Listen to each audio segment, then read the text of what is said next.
안녕하세요. 미래예보 어이제입니다. 4차 산업혁명 초입의 단계에 있죠. 하지만 우리는 기대보다 여전히 걱정이 더 앞섭니다. 하지만 잘 생각해보면요. 기대가 조금 더 기술 발전에 도움이 될지도 모르겠습니다. 로봇이 안내하고 있는 도서관, 그리고 로봇이 계산하는 은행, 그리고 편의점, 종합몰까지 이렇게 IT를 품은 미래형 산업이 조금씩 우리 삶에 현실화되고 있습니다. 이렇듯 로봇은 어떻게 보면 우리의 일자리를 빼앗는 것이 아니라 현재 정체되어 있는 저성장 산업을 일깨워주고 오히려 우리에게 기회를 가져다주는 게 아닌가 싶습니다. 적군이 아닌 아군, 로봇과의 상생할 수 있는 미래를 오늘도 기대해봅니다. 오늘은 미래채널 마이F 황준원 대표와 함께하겠습니다. 어서 오세요, 대표님. 네, 안녕하세요. 반갑습니다. 네. 나중에 제 자리를 로봇이 대신하게 된다면 어떨까요? 뭐 대신하게 되면 인건비는 절약이 되겠죠. 하지만 그래도 이렇게 사람이 할 수 있는 그 생기라든지 눈치라든지 그런 부분들이 있잖아요. 네. 이런 것들은 대체하기 저는 힘들다고 봐요. 그래요. 네. 알겠습니다. 제가 로봇보다 더 잘 리액션도 하고 네, 또 눈치 빠른 진행을 노력해 보도록 하겠습니다. 네, 기대해 보겠습니다. 네. 오늘 어떤 또 주제가 선정되어 있을까 기대됩니다. 주제 먼저 확인해 보시죠. 인간의 업무를 보완한다. 업무를 도와주는 미래기술 베스트 5를 준비했습니다. 일은 하면 할수록 많아지는 것 같고요. 네. 사실 내 일을 도와주는 로봇, 또 미래 기술이 나온다면 한층 더 저는 정말 편리할 거라고 생각을 합니다. 어떻게 대표님도 그렇게 생각하세요? 저도 그렇게 생각을 해요. 네. 사실 뭐 기술 이런 거 발전하면서 요즘에 4차 산업혁명이다 이제 귀에 못이 박힐 정도로 맞아요. 들으신 것 같은데 그런 것들이 내용이 너무 일자리 뺏어간다는 쪽으로만 맞아요. 나오는 것 같은데요. 네네. 사실 우리 편의점이나 가게만 하더라도 포스라고 계산대 이렇게 있으니까 얼마나 편리해요. 진짜 편하더라고요. 돈 빵꾸 날 일도 적어지고 떡집만 하더라도 떡 이제 기계들이 만들어주잖아요. 그렇죠. 얼마나 편리합니까? 그렇기 때문에 우리 업무를 도와줄 수 있는 기술들을 잘 활용하게 된다면은 우리 인류에게 더 큰 기회가 될 수 있고 자유를 줄 수 있는 그런 상황도 우리가 만들어갈 수 있겠죠. 맞습니다. 그런데 또 대표님께서 하는 일들은 워낙 또 창의적으로 새로운 산업을 발굴하고 이런 쪽이잖아요.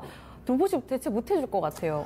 그건 사실 정보만 이렇게 딱딱 그 사람에게 필요한 정보를 갖다 주는 거는 앞으로 인공지능이 더 잘할 수 있어요. 그래요? 저의 가장 큰 라이벌이거든요. 그래서 제가 할 일은 인공지능이 정보는 갖다 주더라도 그 안에서 통찰력 찾아내고 여러 가지를 조합해서 새로운 컨텐츠를 만들어내는 일은 인간이 할 일이기 때문에 그런 쪽으로 계속 개발을 해가야 될 것 같아요. 저도 아주 주시를 하고 있습니다. 그렇군요. 그래도 또 라이벌 로봇보다는 훨씬 더 패셔너블 하시고 재치 있으시고 분명히 대체 못할 거예요, 맞아요. 대표님.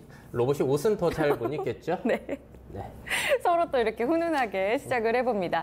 자, 우리의 업무를 도와줄 미래기술 5가지 모습에는 어떤 것들이 있을까요? 5위부터 살펴보겠습니다. 네, 5위는 월마트에 도입이 되는 선반 스캔 로봇이에요. 이게 뭐예요? 마트 직원분들을 많이 도와줄 수 있을 것 같아요. 일단 저 로봇이 저렇게 돌아다니면서요. 선반을 스캔하고 있는 거예요. 그러면은 물건이 떨어지거나 아니면은 가격 정보가 잘못 표시되어 있거나 그런 것들을 쫙 다니면서 스캔을 해주다 보니까 그런 일들은 이제 직원들이 할 필요가 없어지는 거죠. 그렇죠, 그렇죠. 지금 직원들이 이렇게 서 계시는 분들 보면은 그런 메뉴, 뭐 가격표라든지 재고 확인하시진 않아요. 그걸 대신해 주는 거죠? 마트 가면 그런 일들 상당히 많이 하고 계시는데 그게 비효율적이라는 거예요. 그래서 월마트에서 저거를 도입하려고 하고 있고요. 무려 사람보다 3배 정도 빠른 작업 속도를 자랑한다고 합니다. 그러다 보니까 낫네요. 50% 정도 더 생산적이라고 주장을 하고 있어요. 월마트 측에서는. 저게 갑자기 도입되는 건 아니고요. 캘리포니아라든지 펜실베니아 일부 매장에서 3년 전부터 시범 운행을 해보다가 이제 50개 매장, 미국 50개 매장으로 확대 도입될 예정이라고 합니다. 진짜 이러다가 정말 전국에 저런 뭐 스캔하는 로봇은 모두 다 도입이 되지 않을까라는 생각을 하는데요.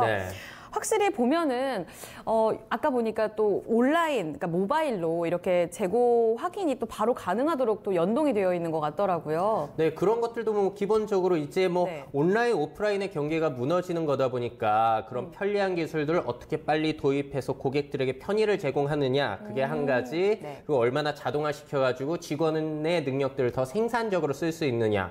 지금 사람이 다 물건 정리하고 그런 일들, 그리고 재고 파악하는 일들, 이런 것들이 자동화가 될 수 있다면은 이 월마트 측의 주장은 이거예요. 사람을 대체하는 게 아니라 네. 대신에 사람은 고객 응대라든지 사람만이 할 수 있는 영역 쪽으로 더욱더 그 능력을 확대할 수가 있다라고 월마트 쪽에서는 얘기를 합니다. 그러니까 생산적인 업무는 사람이 더 많이 잘 해낼 수 있고, 그리고 그 밖에 너무 손이 많이 가는, 아까 하지만 사람보다 3배나 더 빨리 한다고 하잖아요. 그런 일들은 또 로봇이 대체해준다면 진짜 상생하는 미래가 훨씬 더 실적을 증가시키지 않을까? 이런 생각을 해봅니다. 네, 맞아요. 우리가 기술을 이용해야 돼요. 경쟁하는 게 아니라 이용하는 게 상당히 중요한 것 같고요.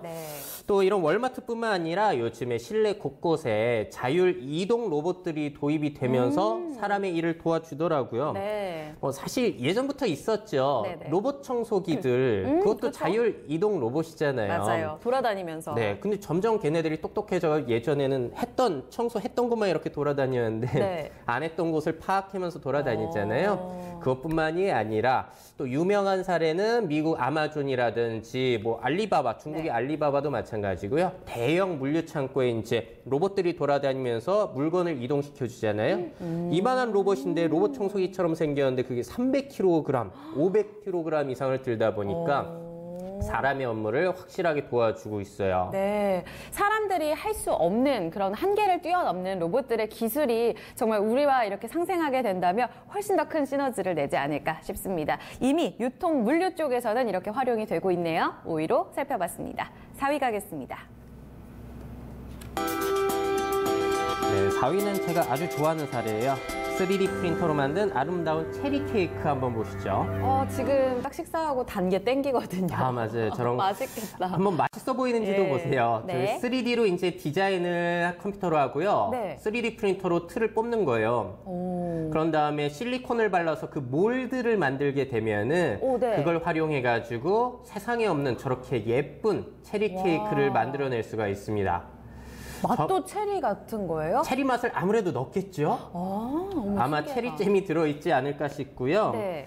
저분 같은 경우에 우크라이나 출신의 디나라 카스코라는 분인데 저런 제작 영상을 유튜브나 인스타그램 그런 데 올리셔가지고 전 세계에 화제를 모으고 있는 그런 분이세요. 3D 프린터를 이용하게 되니까 저걸 사람이 일일이 손으로 만들면 시간이 얼마나 많이 들겠어요. 가격도 엄청 비쌀 것 같아요. 맞아요. 근데 저 3D 프린터로 틀 제작하는 데는 오래 걸릴 수 있지만 그 틀은 한 번 쓰는 게 아니잖아요. 여러 번 쓸 수 있기 때문에 우리 파티셰라든지 요리 쪽 아니면 뭐 꽃 조형하시는 분들도 마찬가지고요. 우리가 3D 프린터가 너무 유용한 곳이 있어요. 정교한 것. 정교한 것도 그런데 세상에 없는 디자인을 만들어내야 될 때 우리가 나무를 깎거나 공장 가서 틀을 만들어 달라고 하면 비용이 너무 비싸잖아요. 근데 3D 프린터는 우리 집에서도 뽑아낼 수가 있다는 거. 물론 단점은 실패 확률이 아직까지 좀 있고요. 뽑다가. 그리고 저런 거 하나 뽑으려면 제가 예상컨대 아마 거의 한 12시간 들어갈 겁니다. 그래요. 그러니까 근데 말씀대로 한 번 더 쓸 수도 있고 여러 번 재활용이 되는 거니까요, 틀은. 맞아요. 저런 체리 케이크를 일일이 사람 손으로 만든다면 못해요. 그렇기 때문에 3D 프린터 역시도 다양한 디자인 영역 쪽에서도 활용이 될 수 있을 것 같고요.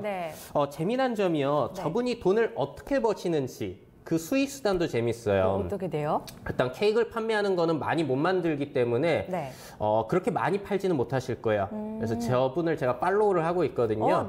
봤더니 늘 세계 곳곳을 돌아다니세요. 왜냐하면 쿠킹 클래스를 열기 위해서. 강의를 하세요? 네, 전 세계에서 초청을 받으셔가지고 쿠킹 클래스를 열면서 여행도 다니시고 저렇게 수강료도 받으시고 하면서 돈을 버시고요. 또 그것뿐만이 아니라 최근에 쇼핑몰에 뭐 판매를 시작하셨냐면은 케이크는 전 세계로 못 팔잖아요. 상하니까. 대신에 그 실리콘 몰드를 또 판매하시더라고요. 그렇게 되면 그건 전 세계로 배송이 되기 때문에 다 팔 수가 있죠. 네, 맞아요. 그러니까 수익이 굉장히 다각화되고 있거든요. 그러니까 이분은 3D 프린터 산업에 종사하시는 게 아니라 3D 프린터라는 새로운 기술을 이용해서 자신만의 장르를 만든 거예요. 어떻게 보면 예술가라고 할 수가 있겠죠. 그러니까요. 정말 창의적인 기술을 갖고 계시는데 이거를 이제 뭐 강의라든지 교육이라든지 널리 퍼뜨리면서 본인만의 영역을 구축하시는 거잖아요. 맞아요. 저는 이게 우리가 미래에 가야 할 방향인 것 같아요. 너무 4차 산업혁명이라고 하고 네. 나 VR 공부해야지, 인공지능 공부해야지가 아니라 그걸 이용해서 내가 좋아하는 영역에 쓰는 게 저는 더 현명한 전략일 수 있겠다라는 생각 많이 합니다. 진짜 맞는 것 같아요. 뭐 아까 얘기해 주셨지만 제과제빵도 그렇게 쓸 수 있을 거고 플로리스트들 네, 그런 맞아요. 예술 영역까지 함께 확대가 된다면 아마 더 큰 시너지를 낼 수 있을 것 같은데 이쪽으로 또 생각을 많이 해봐야겠습니다. 아이디어 생각하실 게 굉장히 많으실 거예요. 저도 이따가 팔로우 할 테니까 좀 알려주세요. 네, 계정 좀. 알겠습니다. 4위를 통해서 살펴봤습니다. 3D 프린터가 이렇게까지 아름다움을 만들어낼 수도 있네요. 체리 케이크 살펴봤습니다. 3위로 갑니다. 네, 3위는 VR 활용 사례를 보여드리려고요. 인테리어에 어떻게 쓰이는지 그 영상 하나 가져왔습니다. 지금 VR티즌이라고 읽어요. 옆에 사진 보고는 사실 감이 안 오네요. VR 기기를 쓰고요. 네. 우리 인테리어 디자인을 그 안에서 하는 프로그램을 저 영국 회사에서 만들었더라고요. 그래서 고객이 뭔가를 의뢰하면은 VR 공간 안에서 벽도 저렇게 설치를 하고 길이도 저렇게 컨트롤러로 조정을 하고 있는 거예요. 지금 왼쪽이 본인이 지금 인테리어를 하고 있는 모양이고 오른쪽 같은 경우에는 그분이 그냥 쓰고 있는 실제 모습인 거죠? 네, 맞아요. 그러니까 그 가상의 공간 안에 들어가서 마치 마법을 부리고 있는 것처럼 디자인을 하고 있는 겁니다. 세상 너무 좋아졌죠. 그러니까요. 다양한 디자인이 가능하기 때문에 고객들 의뢰가 들었을 때 바로바로 저렇게 해줄 수가 있고 또 고객들 역시도 저 VR 글래스를 쓰고 보게 된다면은 마치 그 공간 안에 있는 것 같은 느낌을 줄 수 있으니까 내 공간이 이렇게 될 것 같구나 해서 저 인테리어 회사에 의뢰를 맡길 가능성이 더 높아지는 거죠. 아니 진짜 활용이 저렇게 된다면 사실 지금 우리 집 보면은요, 뭐 건축 자체는 다 똑같은 집이잖아요. 네. 근데 요즘도 뭐 인테리어 뭐 다양하게 한다고는 하지만 사실 그 집이 그 집이고 다 비슷해요. 근데 나만의 집을 갖고 싶고 나만의 인테리어를 하고 싶을 때 저 VR은 정말 새로운 집을 창조해낼 수 있을 것만 같아요. 그 정말로 또 중요한 게요. 뭔가 뭐 외벽을 세운다거나 도배를 한다거나 가구를 둔다거나 실제로 갖다 두거나 설치해뒀을 때 이게 아닌데 라고 하는 순간 정말로 큰 손해를 볼 수가 있어요. 맞아요. 그 전에 저렇게 가상 공간 안에서 미리 시뮬레이션을 해본다면 돈도 절약해 줄 수가 있는 거거든요. 그래서 요즘에는 사실 VR뿐만이 아니라 AR을 이용해서도 저런 프로그램들을 서비스가 많이 나오고 있어요. 실제 공간에서 가상형 공간에 이제 합치면서 그렇게 나오는 거죠? 네, 맞아요. 증강현실은 실제 공간에 가상의 물체를 섞는 건데 요즘은 제가 말씀드렸다시피 현실과 가상의 물체가 너무나 자연스럽게 섞이는 게 특징이에요. 옛날 포켓몬고랑 다르거든요. 그래서 이케아 같은 경우에도 가구 사서 이제 갖다 두면 안 어울리는 경우 굉장히 많거든요. 그거를 이케아 어플을 통해서 보게 되면은 예전에는 잘 안 어울렸어요. 근데 요즘에는 딱 우리 집에 아주 자연스럽게 돌아가면서 볼 수 있게끔 너무 자연스러운 어플이 나오고 있고 미국의 아마존 역시도 아이템을 미리 이렇게 AR 앱을 이용해서 우리 집에 뭐 그릇이라든지 아니면 조명이라든지 그걸 가상으로 볼 수 있는 어플이 지금 나오고 있습니다. 와, 진짜 좋네요. 어떻게 보면은 사람이 저지를 수 있는 실수들. 왜냐면 나는 어울린다고 생각했지만 실제로 그렇지 않은 경우들 말씀대로 너무 많다 보니까 내가 저지를 수 있는 실수를 기술이 어느 정도 보완해준다 이런 생각이 들어요. 네, 맞아요. 많이 활용해보고 싶어요. 뭐 앞으로는 많이 좋아질 텐데 아직까지는 좀 이용하시기 힘드실 거예요. 왜요? VR은 가격이 비싸고요.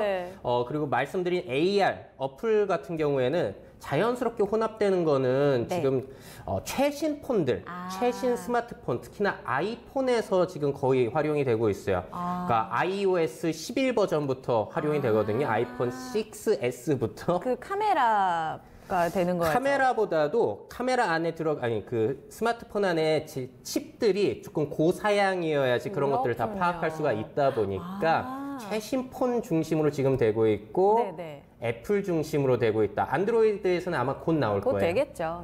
저는 또 6인데요. 조만간 또 해봐야겠습니다. 한번 해보세요. 신나네요. 3위로 살펴봤습니다. 여러분들이 그리고 있는 집안의 인테리어를 이렇게 또 VR, AR을 통해서 다양하게 창의적으로 만들어낼 수 있는 시대가 곧 열리겠습니다. 2위로 갑니다.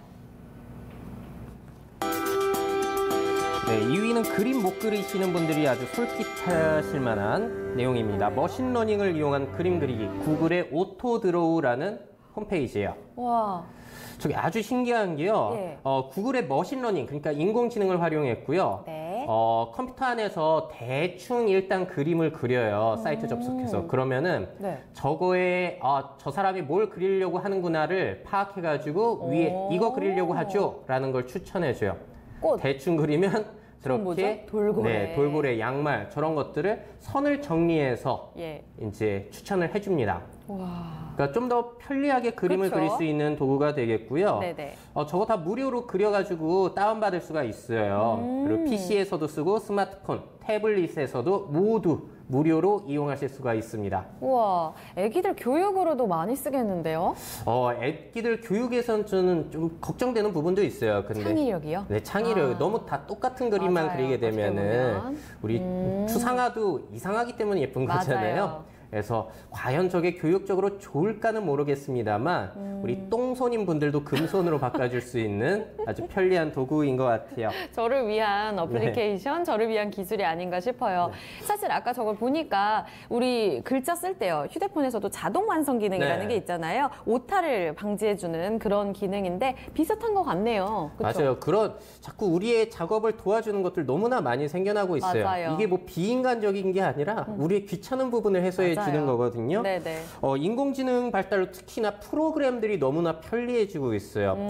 저번 주였나요? 그 포토샵으로 유명한 어도비사라는 데가 있잖아요. 거기에서 또 아주 신기한 것들 많이 내놨어요. 어떤 건가요? 인공지능 딥러닝을 이용해가지고요. 그냥 흑백으로 그리면 자동으로 채색을 해줘요. 와. 사람 얼굴이나 뭐 사물이나 너무나 자연스럽게. 왜냐하면 수만 장, 수천 장의 사진을 학습을 해가지고 이 사람은 이건 얼굴이니까 여기에 살색 넣고 이건 눈이니까 까만색 넣고 이런 게 되는 거고 또 동영상 편집 프로그램도 그 회사에서 나오잖아요.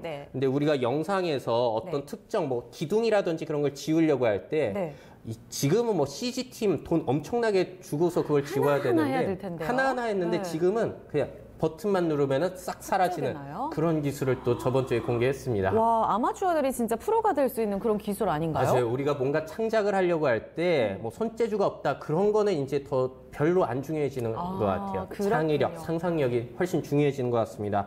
뭐 그뿐만 아니라 뭐 의료 쪽에서도 뭐 영상 MRI 사진을 AI가 판별해가지고 암을 골라낸다든지 뭐 법률 쪽에서도 이용이 되고 쇼핑 쪽에서도 저 사람이 좋아할 만한 의상 같은 것들을 의류를 취향 저격으로 골라주기도 하니까 와, 인공지능 앞으로 10년 뒤, 20년 뒤는 어떨까 정말 상상도 안 될 정도인 것 같아요. 그 각 섹터에서 특화되는, 그러니까 딥러닝, 머신러닝을 얘기하셨는데 그 특화되는 섹터가 다 있는 거죠? 하나하나별로? 네, 맞아요. 특히나 한 회사별로 잘하는 영역들이 또 각각 있더라고요. 그래서 승작 독식이 될 것 같지는 않고 각각의 회사가 자기네 인공지능 이런 거 잘한다. 우리 애는 이거 잘해요. 이런 식으로 좀 홍보하지 않을까 싶어요, 당분간은. 그렇군요. 점점 더 쓰임새가 다양해지고 거기에서 또 새로운 영역을 만들어가고 그런 시대가 곧 열릴 것 같습니다. 2위로 살펴봤습니다. 머신러닝을 통해서 또 그림 못 그리시는 분들까지도 그림을 잘 그릴 수 있는 기술 살펴봤습니다. 마지막 1위가 남아있는데요. 함께 보시죠. 네, 1위는 자율주행 기능이 어떻게 우리 업무를 도와주는지 혼다의 자율주행 냉동 카트, 로보카스를 통해서 한번 살펴보겠습니다. 혼다의 기술인가요? 네, 이건 2017년 도쿄 모터쇼에서 공개를 한 제품인데요. 일단 자율 이동형 로보카트예요. 근데 냉동 창고까지 안에 들어가 있는 거다 보니까 그러니까 어떻게 보면 야쿠르트 아줌마들 네, 그 카트가 자율주행 좀 인공지능으로 발달했다 보시면 되겠고요. 이렇게 가지고 다니면서 이동식 카페, 심지어 이동식 미용실 그런 식으로. 왜냐하면 내가 끌고 다닐 필요가 없으니까요. 나를 뒤에서 따라온다든지 아니면 내가 위에서 타고 가는 것도 저렇게 가능해요. 와, 진짜 좋네요. 네, 그래서 우리 푸드트럭 같은 것들도 좀 더 최첨단식으로 바뀌지 않을까 싶은데 저 혼다 같은 경우에는 이번 도쿄 모터쇼에서 저렇게 귀여운 자동차 그리고 귀여운 로봇들을 많이 선보이더라고요. 확실히 일본의 감성 감성은 네. 서양과는 또 다른 그런 게 있는 것 같아요. 귀여워요. 네. 보니까 진짜 애니메이션이랑 또 접목돼가지고 더 현실화되는 것 같은데 네. 저는 저걸 보니까 뭐 다양한 뭐 활용도가 있겠지만 우리 왜 이렇게 폐 휴지 같은 거 네. 모아서 끌고 갔을 때 너무 무겁잖아요. 이렇게 네네. 오르막길 걸으실 때 어르신들이 맞아요. 이렇게 뒤에서 밀어드리곤 하는데 저 친구가 있으면은 그냥 어르신 따라갈 거 아니에요. 편할 것 같은데요. 맞아요. 그런 그분들이 부분뿐만 썼으면. 아니라 우리 전에도 소개해드렸는데 따라다닌 여행 가방도 있었잖아요. 맞아요. 그렇게 자꾸 우리가 짐을 들지 않고도 뭔가 우리 자동으로 나를 손이 따라다닐 자유롭게. 수 있는 그런 로봇. 자율주행 로봇들이 지금 많이 개발이 되고 있고 출시가 속속 되고 있는 그런 상황입니다. 네. 그래서 이런 자율주행 기능이 네. 우리 자율주행 자동차가 발달하면서 거기 센서들이 계속 발달할 거잖아요. 네, 또 네. 들어가는 알고리즘도 발달하고 네. 초반엔 비싸겠지만 자율주행차가 많이 나오고 하다 보면은 점점 계속 가격도 내려가고요. 그쵸. 그러한 기술들이 생활 곳곳에 또 적용이 된단 말이에요. 네. 그랬을 때 우리 생활에 얼마나 도움을 주고 나의 일을 얼마나 편리하게 해줄지 네. 그리고 그런 기회를 잡는 사람들, 창업자들도 많이 나타나게 되겠죠. 진짜 기회는 그리고 그 영역은 점점 더 확대가 될 것 같습니다. 네. 자, 1위부터 5위까지 이렇게 쭉 살펴봤습니다. 나의 업무를 도와줄 미래 기술 정말 재밌는 기술이 많았는데요. 네. 시사점 어떻게 보세요? 뭐 이런 거 나올 때마다 진짜 인간의 일자리를 뺏어간다 네. 아니면 보완해 주는 거다 갑론을박 맞아요. 해서 이런 논란이 많은데요. 결국에는 뭐 둘 다 맞는 것 같아요. 그래서 경쟁하기보다는 네. 이용할 수 있는 지혜를 길러가는 게 너무나 중요하기 때문에 네. 앞으로 인사과나 예. 뭐 앞으로 창의적으로 될 사람들은 다 이게 중요해지는 것 같아요. 사람이 더 잘할 수 있는 능력은 무엇인가? 그거를 파악하는 능력도 굉장히 중요해지는 것 같습니다. 맞네요. 그래서 네. 대체할 것들은 빨리 대체하려고 네. 전략을 세우고, 그럼 나는 이런 것들을 키워가야겠고, 우리 회사는 이런 부분의 역량들을 직원들 교육을 시켜야겠구나. 그렇기 때문에 이런 사람만의 능력, 네. 그거를 파악하는 능력이 굉장히 중요해질 것 같아요. 나만의 딥러닝이라고 할까요? 그렇죠? 그렇죠. 그런 맞습니다. 부분들을 고민하는 시간이 필요하겠습니다. 오늘도 재미있는 이야기 해주셨어요. 홍준원 대표님 감사합니다. 네, 감사합니다.